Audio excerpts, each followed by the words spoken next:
Good evening, ladies and gentlemen. My name is Sibai. This is Fay Lee playing the music of Johann Sebastian Bach.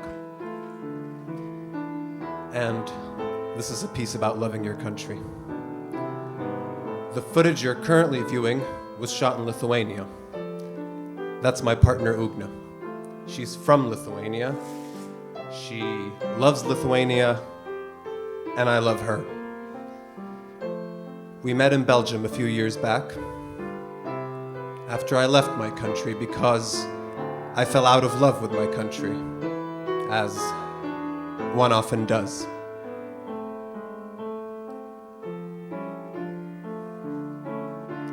Upon my departure, many people informed me that my leaving probably meant that I never loved my country to begin with. Maybe they were right.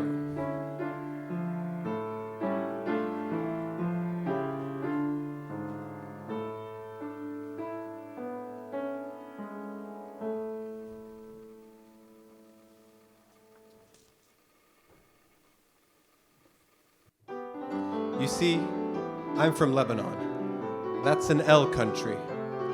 And she's from Lithuania. That's also an L country. And my name is Liam. That's an L name. But her name is Ugna. That's a U name, and that sort of ruins the symmetry we had going on there. But what are we really? What is this LU? C'est quoi LU?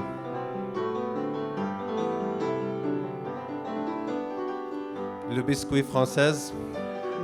This is Ugna on our last trip to Paris. We love Paris. They have this cool thing in France where you can be different from everybody else in your country, but still love your country, and that loving your country means loving that everybody who lives there is different from one another.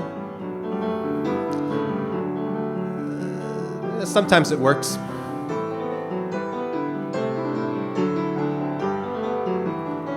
Sometimes not so much.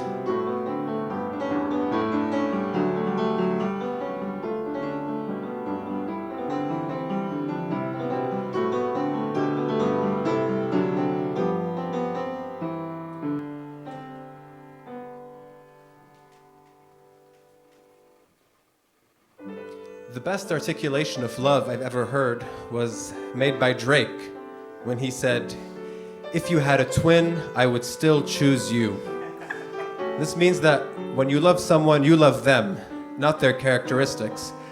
I think this can tell us a lot about the kind of love nationalists have for their country. It's a love that's conditional on particular characteristics, like the color of their country's skin or the language it speaks. I think it can also tell us a lot about this notion of cultural appropriation and how it's evocative of a jealous love of one's country, a love possessive of its characteristics. Another important tenet of love is this idea of warts and all, of I love you, warts and all. This means that if you love your country, you love it despite all the bad things you can say about it. I think those who can only see the good in their country, who think their country can do no wrong, those don't really love their country. I tend to agree with Zizek, who said that it's only those who can feel shame for their country when their country is in the wrong that truly love their country. This is because they see the full image of who their country is and nonetheless decide to love it and accept it. But on the other hand, those who can only feel shame for their country, well, those don't really hate their country. They simply don't want to take responsibility for how much they love it. Theirs is a negative chauvinism, a chauvinism of my country is the best at being the worst. Listen, I don't know exactly what it means to love your country, but it's got to mean something like sticking with it even when things are bad, letting it go when things aren't working out, and perhaps, most importantly, challenging it to do better. But I digress. Please, let me close things off with a poem I wrote. I hope you'll indulge me.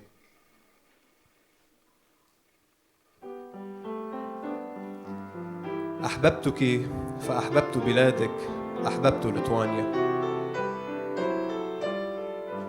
أحببت ليتوانيا لأني صادفت جمالك في ثلجها الحامض ودفء عناقك في سماء صيفها.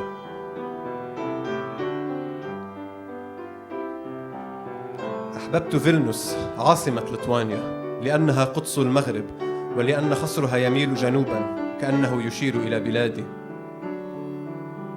أحببتك ليس لبلادك بل لانتمائك للحميم. أحببت ليتوانيا لأنها بلادك ولأنها إن لم تكن بلادك لكنت اخترتيها كبلدا لك. أحببت ليتوانيا لأني فقط من خلالها أستطيع أن أحب لبنان.